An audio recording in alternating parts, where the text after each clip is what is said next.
Quad quadrilateral security dialogue అని ఇండియాతో పాటు ఇటు జపాన్తో పాటు ఆస్ట్రేలియా తర్వాత United states of America, Australia, Japan and India ఈ 4 ప్రజాస్వామ్య దేశాలు అంటే లైక్ మైండెడ్ కంట్రీసు 2007 నుండి క్వాడ్ అనేది ఒక చతుర్ముఖ కూటమిని పెట్టుకున్నాయి. ఎవరికి ఎగినెస్ట్ అంటే చైనాకి ఎగినెస్ట్. ప్రత్యక్షంగా చెప్పవండి.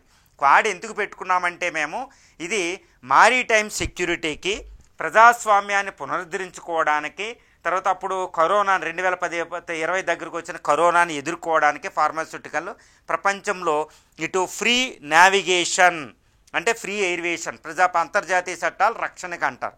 దీని వెనకాల ఉన్నది ఏంటంటే అంతరార్థం ఇటు చైనాకి ఎగినెస్ట్గా ఈ 4 దేశాలు కూటమి ఏర్పడినాయి. చైనా అద్భుతమైన పవర్ ఏర్పడిపోతుంది.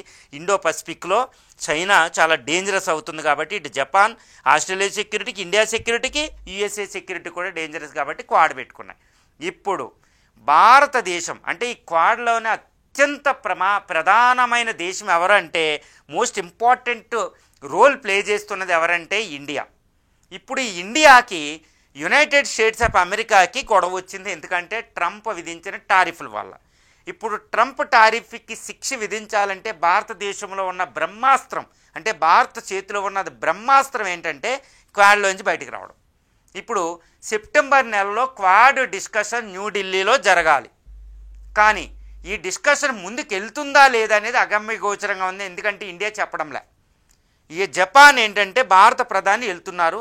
భారత ప్రధాని వెళ్ళినప్పుడు క్వాడ్లో మెంబర్ కాబట్టి దాంతో బైలేటరల్ డిస్కషన్ అంటున్నారు. దీని అంతరార్థం ఏంటంటే ఈ క్వాడ్లో నుంచి భారతదేశం బయటకు వచ్చేస్తుందా? ఎందుకంటే ఈ ట్రంప్ ఇష్టం వచ్చినట్టు భారతదేశాన్ని అవమానించారు. దారుణమైన పరిస్థితి. ఈ క్వాడ్ ఎందుకు ఏర్పడిందంటే చైనాకి ఎగినెస్ట్గా. ఇప్పుడు ఇదే చైనాతో భారత్ క్లోజ్ అవ్వాల్సిన పరిస్థితి వచ్చింది. భారత ప్రధాని ఇప్పుడు ఎస్సీఓ సమ్మిట్లో, షాంఘై కోఆపరేషన్ ఆర్గనైజేషన్లో సమ్మిట్లో భాగంగా చైనా వెళుతున్నారు. తర్వాత జపాన్, దాని ముందు 2 రోజుల ముందు జపాన్ వెళుతున్నారు. అంటే జపాను ఇటు చైనా విజిట్లు అంటే క్వాడ్తో అలా డిస్కషన్ ఉన్న ఏది జపాన్తో ఇండివిజువల్గా, ఇటు చైనాతో క్లోజ్ అవ్వడం, రష్యాతో క్లోజ్ అవ్వడం అంటే ఏంటి అర్థం? అమెరికా నుంచి దూరం అవుతున్నాం. ఎందుకంటే చైనాకి ఎగినెస్ట్కి వెళ్తలే. చైనాకు ఈరోజు మనకు సపోర్ట్ చేస్తుంది. బార్డర్ ప్రాబ్లం డిస్కస్ చేసుకుందామంటుంది. ఆ విదేశాంగ మంత్రి భారత్ రావడం జరిగింది. భారత విదేశాంగ మంత్రి చైనా వెళ్ళడం జరిగింది. ప్రధాని కలుసుకోబోతున్నారు. అంటే చైనా ఇండియాల మధ్య అద్భుతమైన ఫ్రెండ్షిప్ రాబోతుంది. ఇలాంటి సమయంలో చైనాకి కోపం తెప్పించే క్వాడ్లోంచి మనం బయటకు వస్తే చైనా మనల్ని ఇంకా ఎక్కువ నమ్మి ఇంకా ఎక్కువ ప్రయోజనాలు వచ్చే అవకాశం ఉంది ఒక రకంగా. అంటే చైనాని మనం నమ్మాలని లేదు, కానీ చైనా తాత్కాలికంగా కొన్ని కలిగించాలి. ఎందుకంటే క్వాడ్లో నుంచి ఇండియా బయటపడితే అది చైనాకు ఒక అద్భుతమైన విజయం.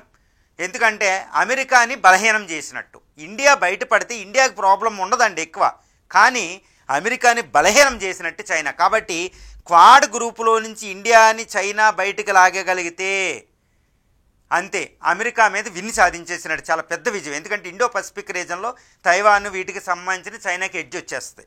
సో ఇది ప్రపంచంలో ఒక అద్భుతమైన విజయంగా అది పరిగణిస్తుంది. శక్తి పెరిగింది కూడా.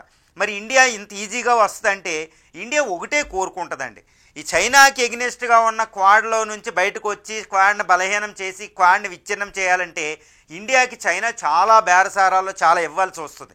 ముఖ్యంగా సౌత్ ఏషియాలో ఈ బోర్డర్ ప్రాబ్లం సాల్వ్ చేసుకోవడం నెంబర్ 1.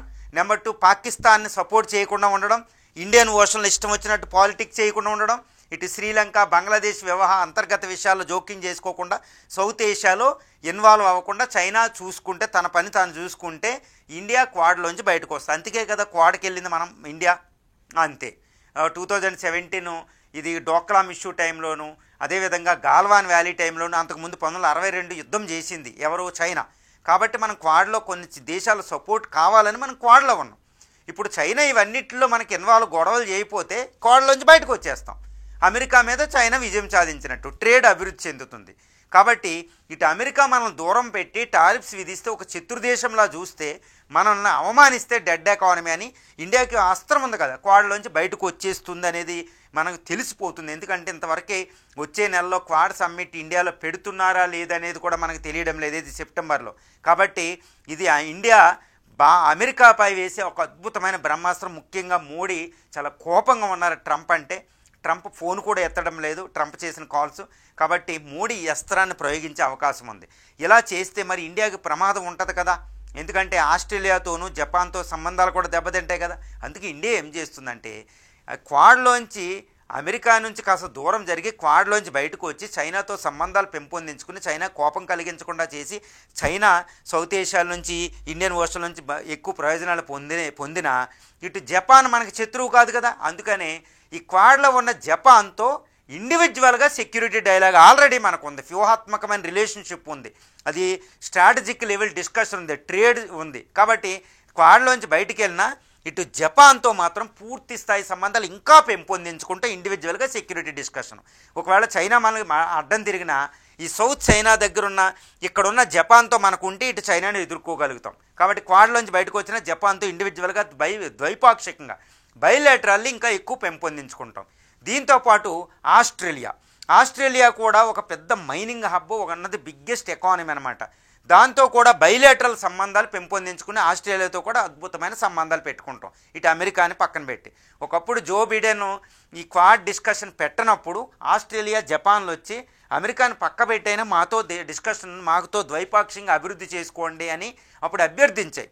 దాది ఈరోజు ఇండియా ఇంప్లిమెంట్, అంటే క్వాడ్లోంచి బయటకు వస్తాం, అమెరికాకి షాక్ ఇస్తాం, చైనాతో దగ్గర అవుతాం. కానీ అదే సమయంలో చైనాకి ఎగెనెస్ట్గా ఉన్న ఇటు జపాన్ని, ఇటు ఆస్ట్రేలియాతో ఇండివిజువల్గా సంబంధాలు పెంపొందించుకుని ఇండియన్ ఓషన్లో, ఈ తర్వాత మన ఇండో పసిఫిక్ రీజన్లో, ఈ పసిఫిక్ ఓషన్లో దగ్గర అవుతాం అనమాట ఆస్ట్రేలియాతో. ఇది ఒక అద్భుతమైన వ్యూహం అండి. దీంతో అమెరికాకు one of the biggest shock మనం ఇవ్వగలుగుతాం. అమెరికా బలహీనం అవుద్ది, చైనాతో మనం దగ్గర అవుతాం, అదేవిధంగా బ్రిక్స్ కరెన్సీలు కూడా తేగలుగుతాం. కాబట్టి ఇండియా ఇప్పుడు చేతిలో ఉన్న ఒక అద్భుతమైన బ్రహ్మాస్త్రం అమెరికాకి, ఒక పాశుపతాస్త్రం అమెరికాకి వ్యతిరేకంగా క్వాడ్. ఈ క్వాడ్లోంచి మనం బయటకు రాగలిగితే ఒక అద్భుతం. ఇంకోటి ఏంటంటే క్వాడ్ అనేది ఒక మిలిటరీ గ్రూప్, ఎంత చెప్పుకున్నది ఒక రకంగా మిలిటరీ గ్రూపే. ఎప్పుడు ఇండియా ఫారిన్ పాలసీలో ఏ మిలిటరీ గ్రూప్లో జాయిన్ అవ్వలేదు. ఇండియా కోల్డ్ వార్ టైంలో ఈ మధ్యన ఒక అపవాదం వచ్చింది, క్వాడ్లో జాయిన్ అయ్యే మిలిటరీ గ్రూప్ అని. అందులోంచి బయటపడిపోతే మనం అసలు ఆ అపవాదు కూడా మనం ఉండదు అనమాట. ఒక నాన్ అలైన్డ్ నేషన్కి అలీన్ విధానం ఫాలో అయ్యేది, లేకపోతే ఇప్పుడు మోడీ మాటల్లో చెప్పాలంటే మల్టీ అలైన్డ్ నేషన్ అవుతుందన్నమాట. సో ఒక అద్భుతం. అందువల్ల అమెరికాకి బిగ్గెస్ట్ పనిష్మెంట్ భారతదేశం క్వాడ్లోంచి బయటకు వచ్చి ఆ డిస్కషన్ పెట్టకపోవడం. కానీ క్వాడ్లో ఉన్న మిగిలిన రెండు జపాన్తోనూ, ఇటు ఆస్ట్రేలియాతోనూ ఒక అద్భుతమైన సంబంధాలు పెంపొందించుకుంటాం. చైనాతో సంబంధాలు పెంపొందించుకున్న దాన్ని నమ్మడానికి లేదు. కాబట్టి ఆస్ట్రేలియాని, జపాన్తోనూ ఎక్కువ సంబంధాలు పెంపొందించుకుంటాం. క్వాడ్లోంచి ఇండియా బయటకు రావడం అనేది, ఇక్కడ తథ్యం అనేది మాత్రం ఇక్కడ మనకి సుస్పష్టమవుతుంది.